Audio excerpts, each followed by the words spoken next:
This slide here would be some from target 17A, which is on compositions of functions, and these would be the basic levels. So what you're going to do is you're going to take the 2, that's the input right here, and you're going to put it into the g function first. So you have to find g of 2 first, and the g function takes an input, multiplies it by 4, and then subtracts 3. So you'd get 8 minus 3, which is 5. So then f of g of 2 means we're going to put 5 into the f function. So f of 5, because g of 2 is 5, we substitute 5 into the f function, and the f function squares an input, so in this case 25, then doubles 50 plus 1. So the answer would be 51. The next one, you're just doing that same thing with 0, but this other notation means you're going to put the 0 into the f function first. So you have to find f of 0, get an answer, and then put that into the g function. So if I put a 0 in here for x, I'd get 0 squared, which is 0, times 2, which is 0, plus 1, which is 1. So f of 0 is 1. Now I'm not putting 0 into g, I'm putting 1 into g. So now I put that 1 in here, multiply it by 4, and subtract 3, and I would get 1. 4 times 1 is 4, minus 3 is 1. So this is our answer for number 1, this is our answer for number 2, and then number 3 is looking for a composition function. So what you're going to do is you're going to take the f of x function, see if I can find a different color here. I guess not.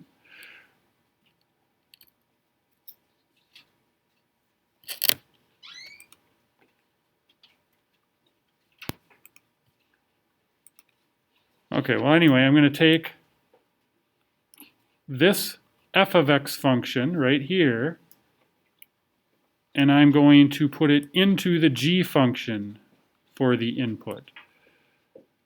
So the g function is the outer function. So that looks like this, 4 times an input minus 3. So what I'm putting in that input is the f function, and it's replacing the x. So I'd have 2x squared plus 1 inside there. And then we just simplify and distribute. So I distribute the 4, I'd get 8x squared plus 4, and then subtract the 3. So you should always simplify these. The most simple answer is 8x squared plus 1. That's g of f of x. Now if you did it the other way around and put g into f of x, that's going to give you a different answer. It does matter which order you put these into. Now the next page is getting the 17b, which is on finding the inverses. So remember, in inverse just undoes what the other one does. So I could treat this like a composition, but I don't have to. I could try to find the inverse of f, but I don't need to, because when you take a function and its inverse together, what one does, the other is going to undo. So whatever f inverse does to 0, f is going to undo and you're going to be back to 0. Likewise here, you're going to take 2, you're going to put it into the inverse g function first, get an answer, and put that answer into the g function. But since they're inverses, whatever the one does, the other undoes.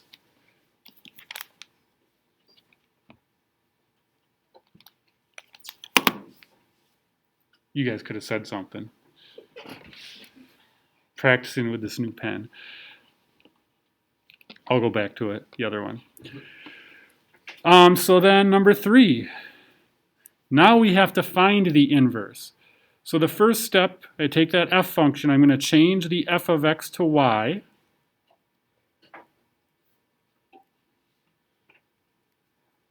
And then I'm going to switch x and y around.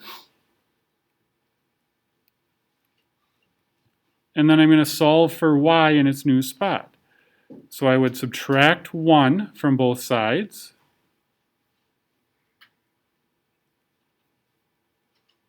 Then I would divide both sides by 2. And lastly, I would have to undo the squared by square rooting both sides. And remember, when you undo a squared with a square root, you get plus or minus. So that's what y would equal. Then I change that y back to the f inverse of x notation. And you can kind of visually see that it does the opposite in the opposite order. The f function squares, then doubles, then adds 1. The inverse subtracts 1, then divides by 2, and then square roots. So it's the opposite things, but in the opposite orders. So same idea for g inverse. You're going to switch the g of x right here to y. So you'd have y equals 6x cubed minus 4. Then you're going to switch x and y around. And then you're going to solve for x in its new, solve for y in its new spot. So this should be a y here. So to solve that for y, I would add 4 to both sides. Then I would divide by 6. And then to undo the cube, I would cube root. Another way to write cube root is raise that whole thing to the 1/3 power. And that's what y equals, and I'm going to change that to the g inverse of x. And again, it's fine if you had a cube root over this. Just make sure both the x plus 4 and the divide 6 is inside the cube root. Now, as far as the domains of these, there is no domain restriction for g inverse of x because we can take the cube root of both positive and negative numbers. However, for number 3, we do have a domain restriction. We cannot take the square root of negative numbers and get real numbers. And to be a function, we're working with the real number system here. So basically the part under the square root, which is x minus 1 divided by 2, that whole part has to be greater than or equal to 0. So if you solve that inequality for x, you can solve it just like you do an equation. Double both sides. You'd still get x is minus 1 is greater than or equal to 0. And then add 1 to both sides. You keep this symbol the same. The only time you'd switch that is if you multiply or divide by a negative. So the domain restriction would be x has to be greater than or equal to 1. Because if we had a number smaller than 1, we'd have a negative under the square root. So that's our domain restriction. X has to be greater than or equal to 1. Or if you use interval notation, it's like this. All the values for x that are equal to 1, that's the bracket, up to infinity.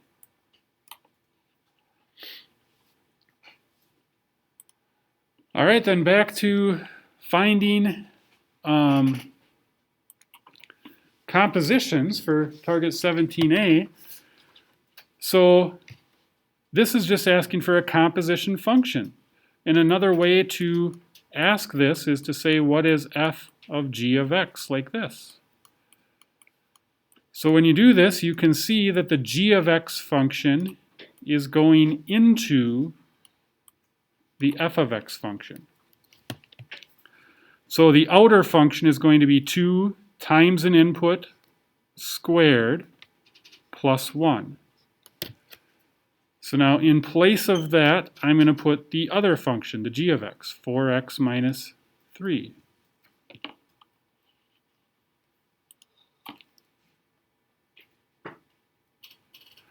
Then I use order of operations. So I would square 4x minus 3 first. Remember that you could make a box for that or do the FOIL, but you have to take 4x minus 3 times itself. So you're going to get a 16x squared. That's the 4x times 4x. You're going to get a minus 24x, because that's the two negative 12x's here and here, and then a plus 9.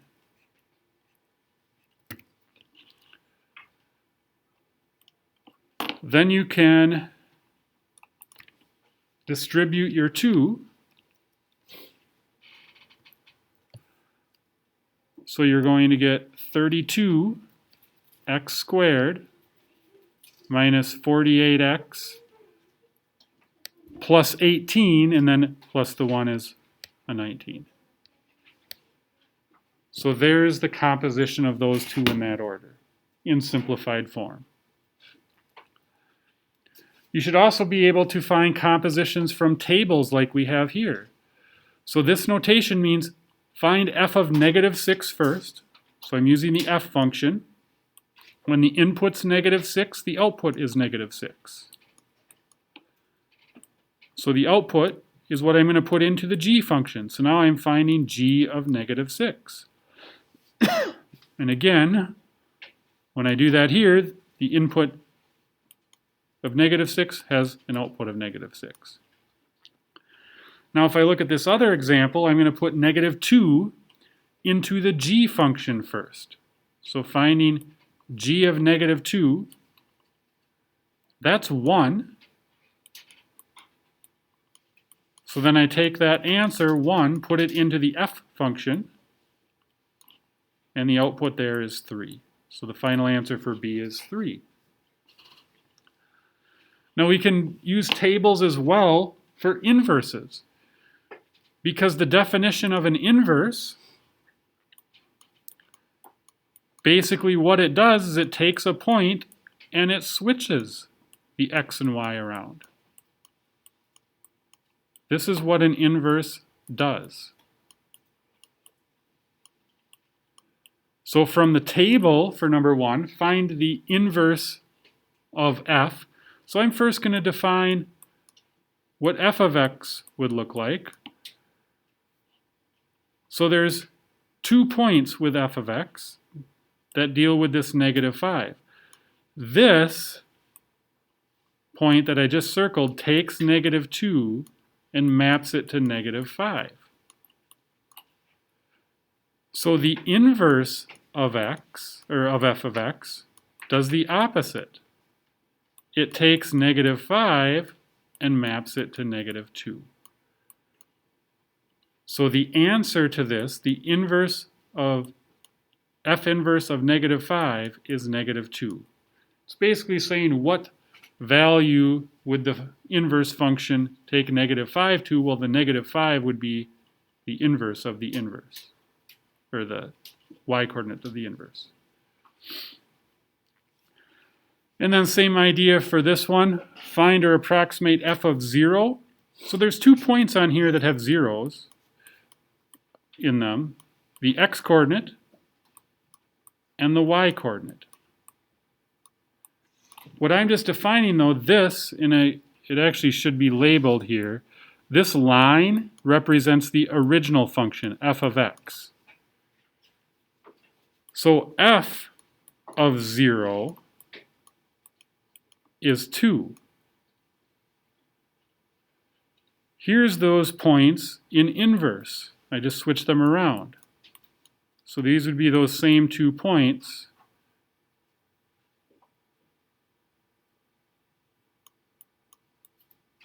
That would be if I were to make a graph for the inverse function.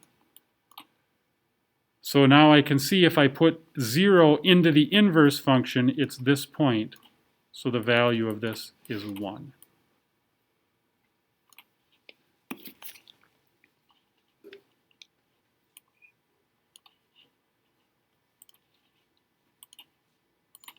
Those can get a little tricky.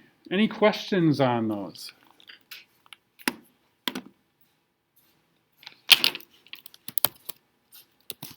Can you go back to the first one? Yes, I will.